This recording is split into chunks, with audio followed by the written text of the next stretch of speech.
Hello বন্ধুরা, তোমরা সবাই কেমন আছো? আশা করি সবাই খুব ভালো আছো, আমিও ভালো আছি। তো আজকে হচ্ছে উল্টা রথ। তো তোমাদের সকলকে জানাই উল্টা রথের অনেক প্রীতি, শুভেচ্ছা ও অভিনন্দন। তো দেখো, আমরা বেরিয়ে গেছি সন্ধ্যাবেলায় উল্টা রথ দেখতে যাব সেই জন্য। তো বাইরে খুব বৃষ্টি পড়ছিল, কিন্তু এখন বৃষ্টিটা একটু কম আছে। তো তাই দেখো, আমরা ছাতাও নিয়ে নিয়েছি। তো হঠাৎ রাস্তায় আস্তে আস্তে এত পরিমাণে বৃষ্টি শুরু হয়ে গেল যে না আমরা বাড়ি যেতে পারছি না মন্দিরে যাব ভাবছি। তো যাই হোক, ভগবান জগন্নাথের নাম করে চলে এসেছি মন্দির। বৃষ্টিতে ভিজেই গিয়েছি অলরেডি।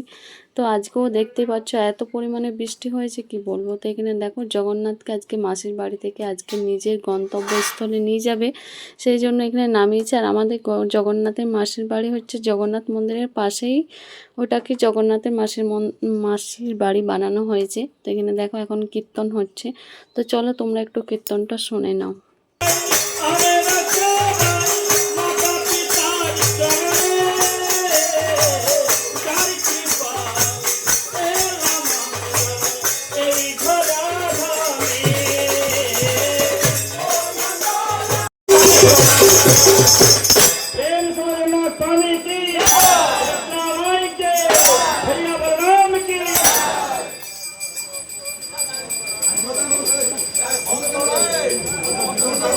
কীর্তন দেখে আমরা এখন এখানে একটু বসবো ভাবছি।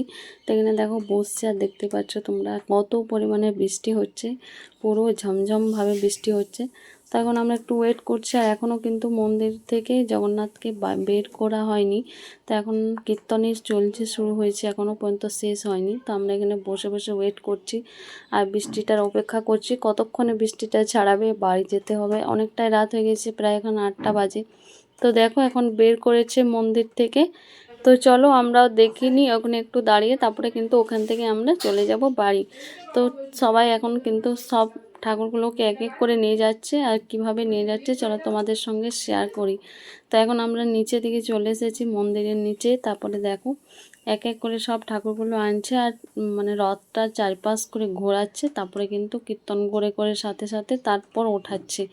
তো আজকে প্রথম জীবনে আমি উল্টা রথ দেখতে এসেছি, কিন্তু কখনো উল্টা রথ দেখতে আসিনি। তো আজকে দেখে আমার সত্যি খুব ভালো লাগলো। তোমাদের কেমন লাগলো অবশ্যই কমেন্ট করে জানাবে। তো আমাদের রথ দেখা কমপ্লিট, এখন আমরা যাচ্ছি বাড়ি। তো বাড়ি চলে এসেছি। বাড়ি এসে আজকে শুনছি শাশুড়ি মা বললো আজকে নাকি পায়েস বানাতে হয়। তো যাই হোক, এখানে দেখো আজকে পায়েস বানাবো, সেই জন্য এখানে সাময়ের পায়েস বানাবো আজকে, চালের না। তো এখানে প্রথমে একটু ঘি দিয়েছি, ঘিতে কাজু দিয়ে কাজুগুলো ভেজে নিয়েছি, তারপরে এখানে সাময়গুলো ভেজে নিচ্ছি। তো সাময়ের পায়েস বানাতে অনেক তাড়াতাড়ি হয়ে যায়, এটা কোনো টাইম কম লাগে। তো দেখো প্রথমে ভেজে নিচ্ছি আমি, আর একদম লাল লাল করে কিন্তু ভাজতে হবে, নাহলে কাঁচা কাঁচা লাগবে। তো পুরো লাল করে একদম ভেজে নিয়েছি। আর আমি কিন্তু পুরোপুরি গরুর দুধের বানাচ্ছি, একটুও জল দেব না। তো এখানে দেখো দুধটা দিয়ে দিয়েছি। দুধটা কিন্তু মানে গরম করা ছিল আগে থেকে, কাঁচা ছিল না। তো এখানে এখন ফুটে গিয়েছে, তারপরে কাজুগুলো ভেজে দিয়ে দিলাম।